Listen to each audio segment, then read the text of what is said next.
A história de Daniel não começa na cova dos leões. Ela começa muito antes, em Jerusalém, quando o povo de Judá foi derrotado pelo poderoso exército de Nabucodonosor, rei da Babilônia. Os babilônios não apenas destruíram a cidade, mas também levaram para o exílio os jovens mais inteligentes, fortes e preparados para servir no palácio. Entre eles estava um jovem chamado Daniel. Imagine, um adolescente arrancado de sua casa, separado de sua família, levado a uma terra distante, com língua, cultura e religião completamente diferentes. Muitos teriam perdido a fé, mas Daniel decidiu permanecer fiel a Deus, mesmo longe de tudo o que conhecia. Na Babilônia, ele recebeu outro nome, Beltesazar, e foi educado nos costumes e na sabedoria dos caldeus. Mas desde o início, Daniel demonstrou coragem e firmeza.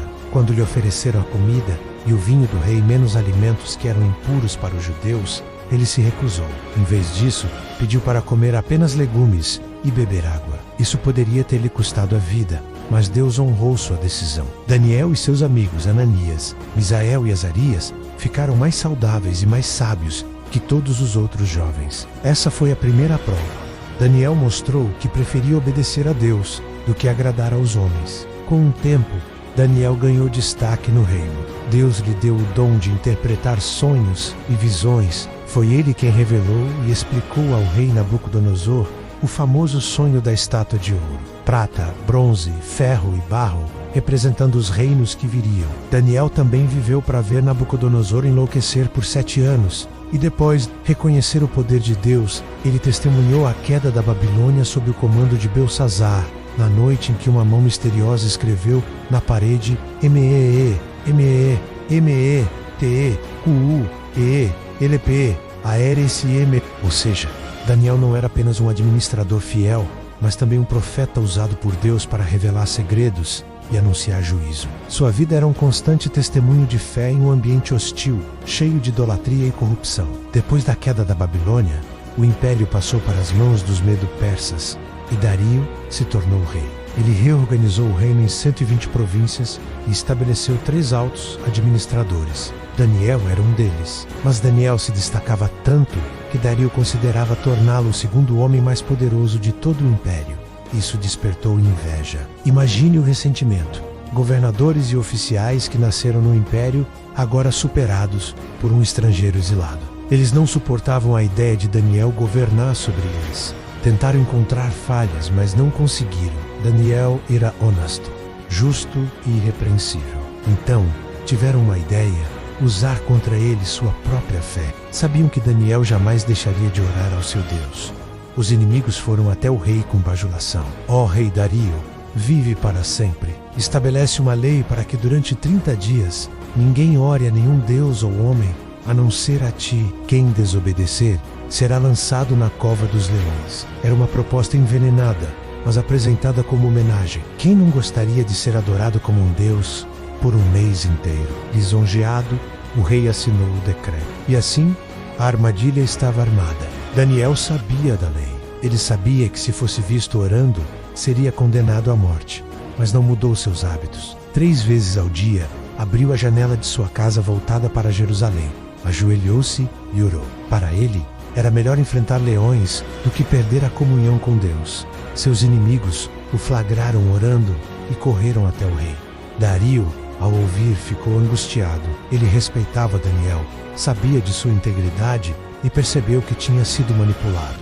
Passou o dia inteiro tentando achar uma brecha na lei para salvá-lo, mas não havia. A lei dos medos e persas não podia ser revogada. Com tristeza, o rei deu a ordem.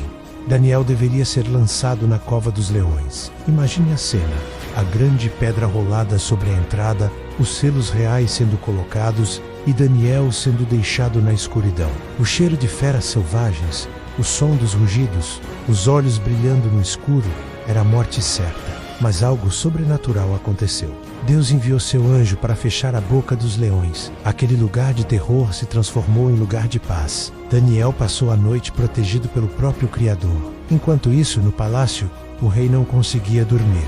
Recusou comida, música, distrações. Ele, o homem mais poderoso do império, estava impotente diante da situação. Ao amanhecer, Dario correu até a cova e, com voz trêmula, gritou: Daniel, servo do Deus vivo, terá o teu Deus, a quem tu serves continuamente, podido livrar-te dos leões. Então, a resposta ecoou da escuridão: ó rei, vive para sempre. O meu Deus enviou o seu anjo, e ele fechou a boca dos leões. Não sofri nenhum dano, porque fui achado inocente diante dele e diante de ti. O rei se alegrou imensamente. Ordenou que Daniel fosse retirado da cova, e não se encontrou nele nenhum ferimento. Mas os inimigos que haviam tramado contra ele foram lançados na mesma cova, junto com suas famílias. E antes mesmo de tocarem o chão, foram despedaçados pelos leões. Dario proclamou a todo o império: o Deus de Daniel é o Deus vivo, que permanece para sempre. Seu reino nunca será destruído, seu domínio jamais terá fim. Ele livra, ele salva, ele realiza sinais e maravilhas no céu e na terra. Ele livrou Daniel do poder dos leões. Um decreto humano havia colocado Daniel na cova, mas o decreto de Deus o tirou dela e exaltou seu nome diante de nações inteiras. A história de Daniel não é apenas um registro histórico, ela fala diretamente à nossa vida. Integridade inabalável. Daniel não se corrompeu em meio a um império cheio de idolatria e corrupção. Sua honestidade e fé o destacaram. Fé em meio à pressão. Mesmo sabendo do decreto, não escondeu sua fé. Ele poderia ter fechado a janela e orado em segredo, mas preferiu permanecer fiel publicamente. Deus é soberano. Quando tudo parecia perdido, Deus interveio. A cova que deveria ser seu túmulo se tornou testemunho da fidelidade de Deus. A fidelidade inspira transformação por causa da fé de Daniel. Até o rei pagão reconheceu o poder do Deus de Israel. Hoje, talvez você não enfrente uma cova literal, mas enfrenta seus próprios leões, a ansiedade que ruge à noite e não deixa dormir, a injustiça no trabalho ou nos relacionamentos, as pressões sociais que tentam nos afastar da fé, as lutas financeiras, doenças, medos e dúvidas. Assim como Daniel, podemos sentir que estamos cercados, sem saída, mas a promessa é clara. O mesmo Deus que esteve com Daniel está conosco. Ele pode fechar a boca dos leões da nossa vida. Ele pode transformar situações de derrota em testemunho de vitória. Daniel nos ensina que a fé não é conveniente, não é moldada pelas circunstâncias. Fé verdadeira permanece firme, mesmo quando tudo conspira contra. Quando o mundo pressiona, mantenha sua janela aberta para Deus. Quando a ameaça parecer maior que sua força, lembre-se de que o Senhor envia anjos para lutar por você. Quando parecer que não há saída, confie. O Deus que livrou Daniel também pode livrar você. A cova dos leões não foi o fim de Daniel, foi o palco onde Deus mostrou seu poder. O mesmo pode acontecer com você. Aquilo que hoje parece o fim pode se tornar o cenário do seu milagre. A luta que você enfrenta pode ser o testemunho que transformará a vida de outros. Nunca esqueça, o Deus de Daniel é o mesmo ontem, hoje e eternamente. Confie, permaneça fiel, e você verá que até mesmo no meio da cova há anjos ao seu lado.